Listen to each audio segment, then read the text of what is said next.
ফাকুৱাৰ ৰঙেৰে ৰঙীন হৈ পৰিল জামুগুৰিহাট।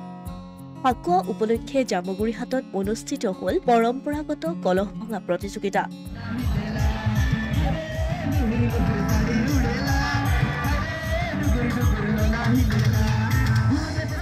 আজি ফাল্গু পূৰ্ণিমা। সমগ্ৰ ৰাজ্যৰ সমান্তৰালকৈ ফাকুৱা উপলক্ষে সোমবাৰে বিভিন্ন ৰঙেৰে ৰঙীন হৈ পৰিল জামুগুৰিহাট।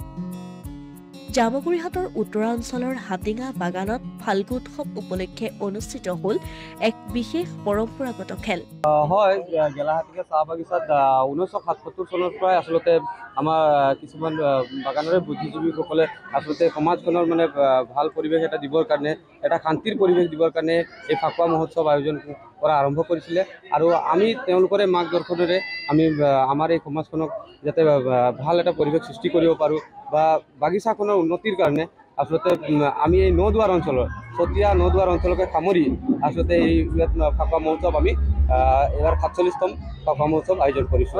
হয়, আজি আমাৰ আচলতে কলহ ভঙা অনুষ্ঠানটোৱেই মুখ্য আকৰ্ষণ, লগতে আমাৰ সাংস্কৃতিক অনুষ্ঠানো থাকে আৰু 3দিনীয়া কাৰ্যসূচীৰে আমি আমাৰ যোৱাকালি আমাৰ হৰিকীৰ্তন হৈ গৈছে, 12 ঘণ্টীয়া হৰিকীৰ্তন, আৰু এই 3দিনীয়া কাৰ্যসূচীৰ জৰিয়তে আমি পৰম্পৰাগতভাৱে ফাকুৱাত অনুষ্ঠিত হৈ অহা এই কলহ ভঙা প্ৰতিযোগিতাত অংশগ্ৰহণ কৰিলে সকলো শ্ৰেণীৰ লোকে।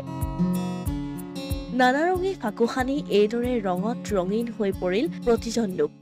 গেলাহাটিঙা চাহ বাগিচাৰ হোলী মানেই এটা খুব সুন্দৰ অনুষ্ঠান।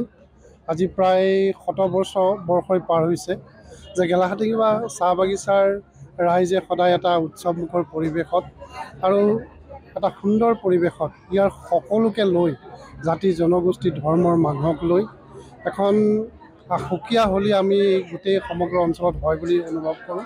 আৰু ইয়াৰ মানুহখিনিৰ এটা খুব সুন্দৰ মন আছে, এটা বহল মন আছে।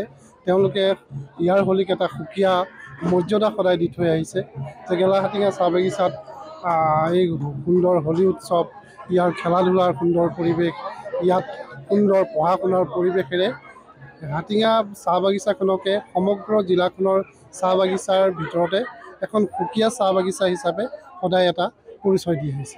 ইয়াৰ মানুহখিনিৰ যিটো উদাৰতা, এটা বহল মনৰ পৰিচয়েৰে তেওঁলোকে এই হোলীক এটা অনন্য ৰূপ দিছে। গতিকে এই মুহূৰ্তত মই ইয়ালৈ নাহিলে মোৰ শৈশৱ কৈশোৰ, ইয়াৰ সোণালী দিনবোৰ মোৰ ইয়াতেই মই পাৰ হৈছিল। মই ইয়াৰ LP স্কুলতে পঢ়িছিলোঁ, গতিকে ইয়াৰ হোলী উৎসৱৰ লগত খুব ঘনিষ্ঠভাৱে মই জড়িত। গতিকে এই মানুহখিনিৰ যি ইমান উৎসাহপূৰ্ণ এই কাৰ্যসূচীৰ মাজেৰে এটা সমন্বয়ৰ বাৰ্তা যায়, তেওঁলোকৰ এই অঞ্চলৰ সকলোৰে সুন্দৰ মনৰ বাৰ্তা যায়। গতিকে এই শুভ মুহূৰ্তত মই সকলোলৈকে এই হোলীয়ে যাতে আমাৰ মাজত বিশ্বাস, আস্থা, ভাতৃত্ববোধৰ এনাজৰীডাল আৰু অধিক কটকটীয়া কৰে, তাৰ কাৰণে মই ভগৱানৰ ওচৰত প্ৰাৰ্থনা জনাওঁ। জামুগুৰিহাটৰ হাটিঙা চাহ বাগিচাত অনুষ্ঠিত হোৱা এই অনুষ্ঠানৰ মুখ্য অতিথি আছিল বিধায়ক পদ্ম হাজৰিকা।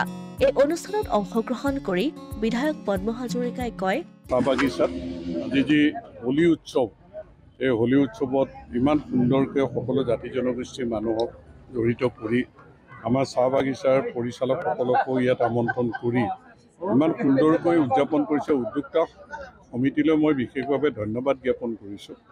আজি সেই ৰঙীন এই উৎসৱটোত আমাৰ সকলোৰে জীৱন যাতে ৰঙীন হয়, কাৰো অপায় অমংগল, দুখ দুৰ্দশা সকলো দূৰ হৈ আমি যাতে এটা ৰঙীন জীৱন যাপন কৰিব পাৰোঁ, আমাৰ মাজত সমন্বয়, সম্প্ৰীতি, মৰম, চেনেহ যাতে বৃদ্ধি হয়, আমি এখন সমৃদ্ধিশালী অসম গঢ়িবলৈ সক্ষম হ'ব পাৰোঁ, তাৰ কাৰণে এই হোলীৰ পবিত্ৰ দিনটোত মই কামনা কৰিছোঁ আৰু সকলোকে হোলীৰ শুভেচ্ছা জ্ঞাপন। মুঠৰ ওপৰত চৌদিশে আবিৰ আৰু আবিৰ, ভিন্ন ৰঙেৰে ৰঙীন হৈ পৰিল জামুগুৰিহাটৰ আকাশ বতাহ। সমান্তৰালকৈ সুচাৰুৰূপে অনুষ্ঠিত হ'ল পৰম্পৰাগত কলহ ভঙা প্ৰতিযোগিতাও।